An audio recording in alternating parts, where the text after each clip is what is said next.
Hello. कुठून बोलता आपण? कराड कराड भागातून बोल. कराड तालुक्यातून का? हां हां. बर बोला. काय नाही, एक मॅटर झालंय. हा, काय झालंय? एक 600 गावचा मुलगा आहे. कराड साईडचाच आहे तो पण. बर. तो त्या मुलानं काय केले माहिती का, 4 वर्ष ओळखीचा आहे तो. हा आमच्या पाहुण्यांनी त्याला माझा नंबर दिलेला. हा आणि फोन करायला लागला, परत फोन केला. त्यानं आम्हाला पैसे दिलेलं. आधी 40,000 रुपये दिलेले, नंतर 50,000 रुपये दिले. 90,000. हा, असं मिळून 1,00,000 रुपये धरायचं. त्यानं काय केलं माहितीये का, त्या पैशाचं व्याजाला व्याज वाढवलं. आणि झाले 3-3.5 लाख रुपये झाले. आणि ते पैसे मी देतो म्हणलेले त्याला. पण त्यानं काय केलं माहितीये का, मी पैसे देणार नाही. आणि माझे मिस्टर आजारी असतात ना. माझे मिस्टर ही आजारी असतात ना. बर. हा, ते देणार नाही ते, म्हणून त्यानं काय केलं, सप्टेंबर महिन्यात 23 तारखेला पळवून नेली तिकडे तुम्हाला? हा, कराडमध्ये. आणि 15 दिवस एका रूम मध्ये डांबून ठेवलं. 15 दिवसांनी 7 ऑक्टोबरला लग्न लावलं. आणि 5 महिने पण मला असं 5 महिन्यात पण मला मारच दिला पहिल्या नवऱ्यावरनं. आणि आता पण त्रास देतोय. 4 महिने झालं मी इकडे आले ना. तिथनं निघून आली इकडं. तुम्ही त्यांच्या सहमतीने गेलता का जाताना? पळून आली तिथनं. सारखं मारतोय म्हणून तिकडे आली पहिल्या मिस्टरांनी. बर, तुम्ही जाता तुमच्या, एक मिनिट ऐकून घ्या माझं. तुम्ही जाते वेळेस तुमच्या सहमतीने गेलता का तुम्ही? नाही, त्यानं मला जबरदस्ती ओढत नेलेलं. ओढत नेलेलं का? आम्ही कराडवरनं दवाखान्यातनं घरी आलो. माझ्या दिराने मला घरी सोडलं. माझ्या मुलांना आणि मला दवाखान्यात नेलेलं कृष्णाला. तर तिथनं आम्ही घरी आलो. मला जायचं असतं तर मी कराडातनं तिकडे गेले असते, सहमतीने गेले असते तर. त्यानं घरातनं घरी दारू पिऊन आलेला. आणि धमकी दिली की मी तुझ्या नवऱ्याला मारून टाकणार आहे, पोरासनी मारून टाकणार आहे, गाडी पहिली बस. आणि पाऊस पण लय आलेला त्या दिवशी. मी म्हणले की माझे मिस्टर येऊ देत, मग मी तुला सांगते काय असेल ते. तर ती पर्यंत काय थांबूनच दिलं नाही. बिना वडणीच घेऊन गेला. ड्रेस घातलेला, वडणी पण घेऊन दिली ना, तसंच घेऊन गेला. बरं, असं काय पण. आता कशामुळे टॉर्चर काय करायला लागला तुम्हाला? टॉर्चर आता तो काय करायला लागलाय माहितीये का, डिसेंबर महिन्यात तिकडचं मिस्टर काय म्हणलेले, तुला जर त्याच्यापाशी राहायचं असेल, आता लग्न केलंय ना, तर त्याच्यापाशी राहायचं असेल तर ही 2 पोरं घेऊन जा, असं यांचं म्हणणं होतं. मी कुठवर बघणार मुलं. तर मी त्याला विचारलेलं, तू मुलं घेणार आहेस का? तर तेव्हा तो म्हणला की नाही, म्हणून नाही घेणार. मग आता प्रॉब्लेम काय झाला माहितीये का, ज्याच्याकडून त्याने व्याजानं पैसे घेतलेले ना 10%. तुम्हाला मुलं किती आहेत ताई? मला 2 मुलं आहेत, एक मुलगा एक मुलगी आहे. बर. तो आत्ता माणूस त्याच्या मागं लागलाय ना, पैसे दे म्हणून. म्हणून तो आता काय करायला, 2 दिवस झाले मला फोन करतोय, 2-2 तास बोलतोय. आणि मला म्हणतोय की मुलं मी घ्यायला तयार आहे, असं म्हणतोय. मुलं घेऊन राहायला मी तयार आहे. त्यावेळेस नको म्हणत होता, आणि आता म्हणतोय मी मुलं घेऊन राहायला तयार आहे, असं म्हणतोय. म्हणजे मला नेमकं कारण कळालं नाही. म्हणून मी त्याच्या घरी गेली. त्याच्या आईला सगळा मॅटर सांगायचं म्हणलं, तर त्याच्या ती आजूबाजूची एक ना भाऊकीतली माणसं ती आम्हाला दोषी धरायला लागली की तुला कळालं नाही का, तो असं तसं यावून त्यावून लय आमच्या बरोबर भांडायला लागली ती. बर, काय मदत काय पाहिजे तुम्हाला? मला मदत एवढीच पाहिजे की त्याला फक्त एवढंच सांगायचं की मला काय फोन करू नकोस, आणि तुझ्या तू मार्गाने जा, तुझं तू आपलं आयुष्य जग, माझं मी आयुष्य जगते, मला कोणी त्रास देऊ नका, एवढं त्याला सांगायचं. पैशाचं विचारल्यास का? पैशाचा काय संबंध नाही आता? पैशाचा काही संबंध नाही. जेव्हा मी इकडे आलेली ना, आता बायकोला असं ना धंदवाली झोवाडी असं म्हणू शकत नाही. तू लग्न केलं असं बोलू नका ताई. असं बोलू नका बोललो. म्हणजे मला तो तसं बोलला असं म्हणते मी तुम्हाला. चालतं पण असं काय बोलू नका तुम्ही मला. हा असं डायरेक्टली म्हणल्यामुळं आमच्या घरातली म्हणते आता काय त्याला पैसे द्यायचं नाही तुला. बरं ठीक आहे, नंबर पाठवा मला. हा चालतंय. व्हॉट्सअपवर पुरी डिटेल पाठवा. कोणाची त्याची का? अगं त्याला बोलवणार का? आम्ही सगळीच यायचं तिकडं असं कुठेशी. मी कॉलवर बोलतो त्याला. चालतंय. मला नंबर आणि तुमचं नाव आणि त्याचं नाव डिटेल पाठवा ना. बरं चालतंय. हाच व्हॉट्सअप नंबर आहे का? हो हाच आहे. चालतंय.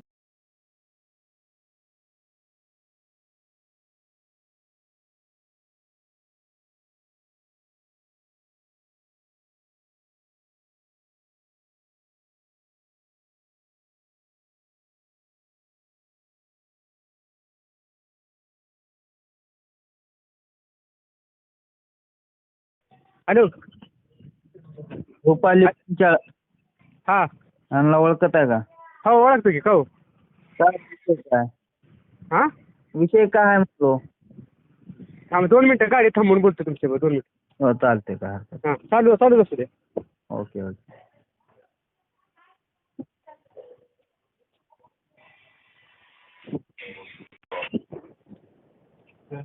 हॅलो. हा विषय काय आहे म्हणलो? रुपाली सुतार ह्या माझं फेसबुकनं ओळख झाली होती.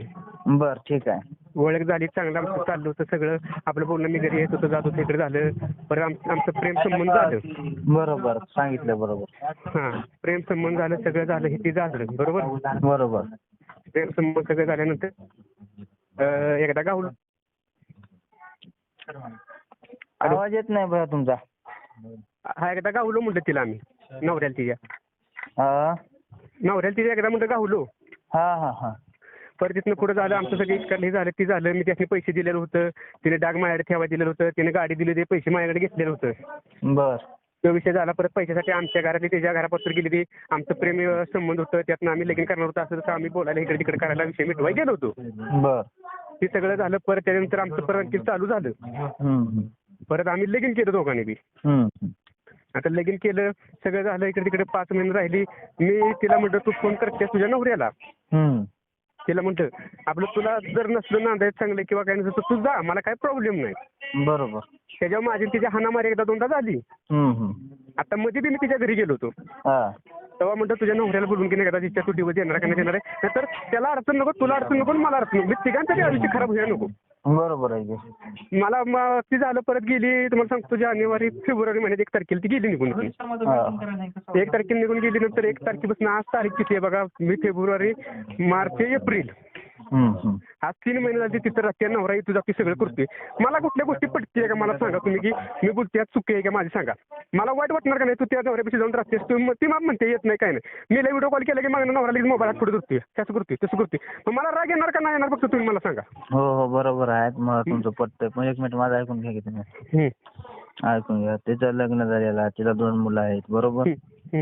तुम्ही पण एखादी चांगलं मुलगी बघून लग्न करून घ्यायचं. आपला आयुष्य आपण बघायचं. काय होते लग्न व्हायला व्हायचं नादा लागून आपलं आयुष्य बेकार होतं. पण एक प्रेम केलं होतं कुठेतरी काहीतरी म्हणून म्हटलं मी. आणि हो दुसरी एक गोष्ट, मी तिला पोराशी पसली कधी तोडलंय आणि कधी तिला म्हटलं भेटायला जाऊ नको किंवा तुझ्या पोराशी काय कधीच केलं नाही. तिला फक्त केलं का ह्याच्या बाबतीत फक्त मला एकच राग की एक निष्ठर राहा फक्त. तुझ्या पोराशी आशून देत नाही. तुला कधी भेटायचं आहे, कधी जायचं आहे, कधी फिरायला घेऊन जायचं आहे, तू बोल मला. मी स्वतः मी आता परिस्थिती गरीब आहे. मला असं आहे तिन्ही बाजून टेन्शन आहे. एक तर आई चेक सारखी पडते माझ्या टेन्शननं. दुसरा ते पैसेवाला फुटलाय तू माझ्या मागे लागला या. माझ्या रानाचं काम होईना झालं या. त्यात ती अशी करायला लागली. मी जगू का मरू फक्त मला एवढंच कळून झालंय. आणि मी आज सांगतो 2 पोराची आई केली पण मी तिच्या प्रामाणिकपणे एक निष्ठ राहिलो, एक निष्ठ प्रेम केले. तुम्हाला खरं सांगतो. तुम्ही मला पायताना म्हणा मी तुम्हाला एक शब्द बोलणार नाही. नाही द्या विषय सोडून द्या त्यांचा. काय हो काय नादाला लागला तुम्ही पण.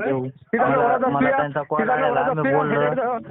कोण असा मोठा फोन त्यांच्या ओळखीचा गावला मला फोन करते ती. अरे ती काय झाली तुझं. अरे तुम्ही मोठ्या माणसाकडे जाताय प्रत्येक मला मोठे धरताय. पण तू मी तिला आज बोललो होतं. मी खरं सांगतो तिला म्हणलं होतं आज ये आणि तुझ्या पोरांचा विषय काय असेल किंवा तुझा काय विषय असेल ते मला स्पष्ट सांग. आणि ती आमच्या घरात आत्ता आली होती ना, बायको दोघं जण आमच्या घरात येऊन गेली. आई मी गेलो तिकडे ह्याला कुठं मलकापूरला. तिला इथं आली, तुला घरातले एक शब्द बोलली नाही, तूच प्रत्येक टेस्ट ठेवले त्याच्याबद्दल, पोरानं असं केलं तसं केले, मग कसं तरी जातो, त्याची आई अशी बोलते, त्याची आई तशी बोलते, असलं सगळं टेस्ट तू ठेवलं. मी आता आणि बरं ठीक आहे, तू माझ्यावर लगीन करून आलीस, अरे तू तिकडे 3 महिने झाले राहतेस, एकदा डीपी ठेवते, एकदा नवऱ्याचा टेस्ट ठेवत्या, असं करते. अरे हे कशासाठी चाललंय या? बरोबर आहे. माझं एक मिनिट, माझं एक ऐकून घ्या तुम्ही. मी तुम्हाला एक भावासारखं सांगतो माझ्या. तुम्ही का तुम्हाला काय वाईट काय बोलणार नाही, काय नाही. तुम्ही तर कशा नादाला व्हायचं, लग्न झालेलं आहे, आपलं एक चांगली आपल्या आई बापाचं भविष्य आपण चांगलं. ही बरोबर आहे, तुम्ही म्हणताय ही बरोबर. आपलं चुकलं तर चुकलं जातं म्हणतो, कारण मला एक तिच्यात काहीतरी दिसलं होतं, काहीतरी वाटलं होतं, ह्या अपेक्षा मी केलं. पण शेवटी कसं आहे, जात दाखवून दिली त्यांनी, काहीतरी दिली, यात काही विषय नाही, आपल्याला काय राग नाही. आज शेवटचा जो विषय होता, फक्त त्याने येऊन मला भेटावून मला एकदा सांगावं की बाबा म्हणजे माझा असं आहे आणि तसंच आहे. मी मोकळं करणार होतो तिला 100% आज तुम्हाला सांगतो. ते पोरांसाठी का होईना पण मी करणार होतो. तिचा नवऱ्याच्या साईडला विशेष ठेवा, पण पोरांसाठी काय तर 100% करणार होतो, बाकी मला काय नाही. आणि आज तिथून येऊन गेली, बोलून गेली, सगळं करून गेली. आजपासून आपलं मी डोक्यातच आमच्या घरात सांगितलं होतं. आमच्या घरात 3 वेळा तिला फोन केला, ती आमच्याला सगळं उलटं बोलली, बहिणीला सगळं उलटं बोलली, तरी म्हणतात जाऊ दे असू दे, कारण ती एकटी वावर आहे, तिला माणसात राहायची सवय नाही, त्यामुळे ती बोलणार तडतडतड, हे मला माहिती होतं. त्यामुळे मी काय विचार केला, पण असू दे जाऊ दे, मला काय तिचा राग नाही, आज पण उद्या बी नाही. फक्त तिला नाही म्हणतो आज एकटी भेट, ती प्रत्येक वेळ भेटा आले की नवऱ्याला घेऊन येते. आले का म्हणजे काय चाललंय, कसला खेळ तर त्याला बी सुखी नाही आणि मला बी सुखी नाही. ह्याच्यानंतर तुम्ही समजून घ्यायचं आणि तुम्ही आता अहो पण मी तिला 2 वेळा मध्ये फोन केला होता, म्हटलं माझं मी लगीन करून मोकळा राहणार आहे नाही, कसा लगीन करतोय, तुला बरबादच करणार आहे, कसं तू पोरगी आमच्या तुझ्या घरला येते बघ, हे करायला आणि ती करायला आणि केस टाकते. आले का म्हणजे काय, मी काय प्रत्येक वेळी बरं एकदा माणूस बिल, दुसऱ्याला बिल, तिसऱ्यांदा काहीतरी ताकद लागली का नाही, तो काय त्याच्या गाडीत दम असेल का नसेल मला सांगा की. मी तुम्हाला तिथं सपोर्ट करतो. आता मावशीचं पोरगं माझ्या देवा ग्रुप फाउंडेशन सातारा जिल्ह्याचा अध्यक्ष आहे, रोहित पंडित. काय बोललो की रोहित पंडित माहिती आहे का तुम्हाला? कराडकडले काय? कराडकडले. ती माझ्या मावशीचं पोरगं आहे. मला ती सारखी बॅग घालते, परत म्हटली माझी बन अध्यक्ष ही असं, अध्यक्ष असून काय बी असू, पण मी बोलली काय तुला तेव्हा काय केलंय मला सांगा. तुम्ही तर असं म्हणला साहेब, आता समजा तुम्ही माझा भाऊ आहे बरोबर, आपल्या दोघात रान आहे, बरोबर, एकरभर रान आहे, आणि त्या एकर मधलं आपल्याला येणार, तुम्हाला 20 गुंठ मला 20 गुंठ, मी म्हणतो ना मला 30 गुंठ पाहिजे, तुम्ही त्यासाठी नडणार नाही का हो? बरोबर आहे, बरोबर आहे. मग तू शेवटी माझी बायको आहे म्हटल्यानंतर मी बोलणारच ना त्याला, त्या माणसाला. बरं मी त्याला काय सांगितलं, पैसे माझं 50,000 रुपये दे, तुझी गाडी घेऊन जा. तरी बी त्याला म्हटलं वरती 20 राहू दे, 30 दे आणि तुझी गाडी घेऊन जा. हे मला प्रत्येक फसवलं. मग आता त्यानं गाडी घेतली कधी, त्या गाडीला आता माझ्या ठेवल्या त्याला 8-9 महिने म्हणजे वर्ष झालं. 8-9 वर्षात तुला गाडी घ्यायला जमली नाही, आता तू गाडी घेतलीस. बरं मी म्हटलं लय राहू दे, 30,000 रुपये भरून घ्यायचे, 30 आणले तुझी, तू लक्ष्मी घेऊन मागे गेला असतास ना. बरं जाऊ दे. मग तुम्ही मला अडचणी टाकलं का नाही टाकलं सांगा फक्त मला म्हणायचं. हो टाकलं ऐकून घ्या. आता ते पण तुमच्यात इंटरेस्ट नाही त्यांना, पण आता मला बोलणं झालं त्यांच्यासोबत. मी अख्ख्या भारतभर काम करतो टायगर ग्रुपच्या माध्यमातून सामाजिक. टायगर ग्रुपचं मग नितीन ही माहिती असते तुम्हाला, नितीन आंबोडे? हो माहिती आहे सर्व. ते आपला खास यार उंटाळा. बरोबर, आपण त्यांच्यावर नंतर बोलतो. याच्यावर बोलले की तुमचं माझं बोलणं पहिलं झालं होतं का हो? नको मला, माझे 2 मुलं आणि नवरा बस झाला मला, तुमच्यासोबत काय नको असं की. मग तुम्हाला बी हे सांगण्यासाठी मी कॉल केला की तुम्ही पण ते नाद सोडून द्या, आई आता आपल्या भविष्य चांगलं. हो नाही ना, आम्ही नाद आजपासून सोडलाच करतो, कारण बाद झालं त्याच्यासाठी इतकं केलं, त्यासाठी एवढं रणगाणं केलं. अहो पहिलं मला म्हणायचे आमची आई पण कसली बोलायची, काय बोलायची पहिलं, परत म्हणजे दारू पे, घरात असं कर तसं कर, जीव देतो मन असं कर, म्हणलं की नाव तिला आपलं नसून असलं सगळं मी घरात केलं पाहून. काय सांगू तुम्हाला. बरोबर ठीक आहे, द्या नाद सोडून. तुम्हाला दुसरीकडे कुठं सपोर्ट केला तर मला सांगा. तुमचा एक छोटा भाऊ म्हणून मी तुम्हाला फुल कुठं पण सपोर्ट करतो, पण असले म्हणजे राहू नका तुम्ही. नाही ठीक आहे बाकी काय नाही, मला एवढंच म्हणायचं होतं, बाकी काय नाही. बघा चांगलं बोलला तुम्ही. गेल्या वेळी मला टायगर ग्रुपच्या आधीच कोणीतरी एकानं फोन केला, तेव्हा तर ती मला शिव्या द्यायला लागली डायरेक्ट. काय सांगू, अहो विषय ऐकून घेतला नाही तर तुम्ही शिव्या द्यायचं म्हणले, मला अवघडच काम आहे. मग त्याने विषय सांगितलं, तुम्ही म्हणताय ती बरोबरच आहे. आपलं काम असं नाही, आपलं काम एका बाजूने ऐकून मी बोलत नाही, दोन्ही साईडला बोलतो मी.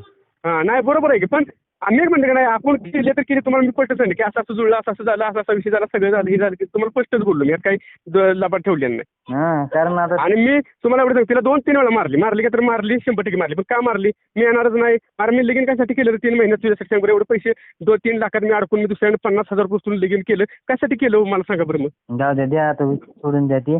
मी तुम्हाला सांगितलं का नाही, तुम्ही नाद सोडून द्या. चांगली मुलगी बघा, लग्न आपल्या आई बापाचं भविष्य चांगलं करा. हो नाही ते आता डोक्यात ठेवलं. आता आपलं आपलं काम एक काम घर आपलं पैसे फेडायचा विषय संपला. आपलं चांगलं करून आणि तिला मी मध्ये म्हणतो होतो तुला जर नवऱ्यासाठी पोरासाठी जर राहा मला काही प्रॉब्लेम नाही फक्त मला एकदा मुलगी पडले मी येणार नाही काय नाही मी येणारच आहे की आमच्या घरात मग ते येणार नाही आणि मला मग ते येणार आहे की बाहेर खुली बघ मी येते पोरं घेऊन राहाव्या असं अरे सगळ्या तुझ्या अट्टी मान्य केली तरी तुम्हाला ते गोतेच जमतेस. चालतंय. चालते ठीक आहे नमस्कार. हो नमस्कार द्या ना. हो हो चालते ठीक आहे. हा, चालतंय.